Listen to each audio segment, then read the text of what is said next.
గౌరవనీయులు పెద్దలు ఈశ్వరన్న గారికి, వేదికను అలంకరించిన పెద్దలందరికీ, వేదిక ముందున్న నా కుటుంబ సభ్యులందరికీ, పాత్రికేయులకు అందరికీ కూడా పేరు పేరున నమస్కారాలు. అందరు అన్ని విషయాలు చెప్పారు. ఇంకా పెద్దలు చెప్పేది ఉంది, సమయం తక్కువ ఉంది కాబట్టి ఒకే ఒక విషయం చెప్పి నేను ముగిస్తాను. వచ్చే నెల 4వ తారీఖు నాడు మన తెలంగాణ ముఖ్యమంత్రి రేవంత్ రెడ్డి గారు పెద్దపల్లి నియోజకవర్గంలో ఒక సభ పెట్టబోతుండ్రు. యువత కొరకై ఒక సమావేశం అంట. అంటే వారి సంవత్సరం ఉత్సవాల్లో భాగంగా పెద్దపల్లి జిల్లాలో ఈ కార్యక్రమం వాళ్ళు నిర్వహించబోతుండ్రు. కనుకనే ఒకే ఒక విషయం అడగాలి.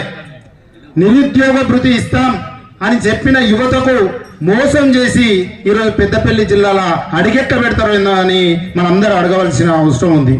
అదే కాదు, రైతులకు రుణమాఫీ పూర్తిగా ఆంక్షలు లేని రుణమాఫీ చేస్తారని చెప్పిన ఆ కాంగ్రెస్ ప్రభుత్వం ఈరోజు పెద్దపల్లి జిల్లాలో ఆ ముఖ్యమంత్రి అడిగెట్ల పెడతారు అని అడగాలి.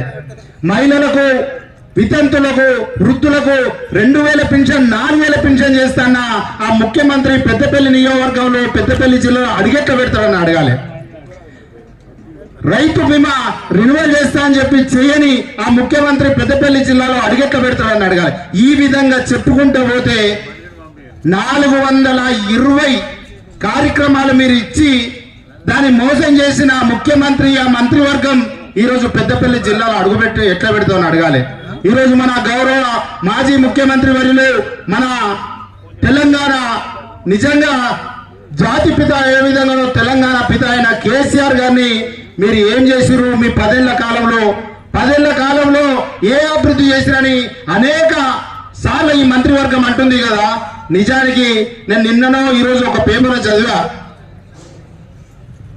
మన అన్నారం సుందిల్ల మేడిగడ్డ నుంచి తీసుకుపోయే గోదావరి నీళ్లు మల్లన్న సాగర్ కొండపోచమ్మ సాగర్ లో పోసిన నీళ్లను ఈరోజు హైదరాబాద్ కు తీసుకెళ్లి తాగునీటి సమస్యను తీర్చాలని ఒక ప్రణాళిక సిద్ధం చేయాలని ఈరోజు సీతక్క ఒక కార్యక్రమం ఒక ప్రెస్ మీట్ లో చెప్పారు.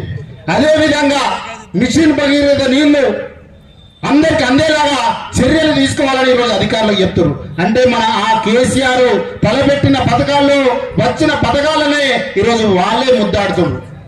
వాళ్ళు ఈరోజు మన ప్రభుత్వ గతంలో చేసిన మన ముఖ్యమంత్రి వర్యులు కేసీఆర్ అనే అర్హతలకు ఇంచంత కాదు, ఆవగించంత కూడా లేదు.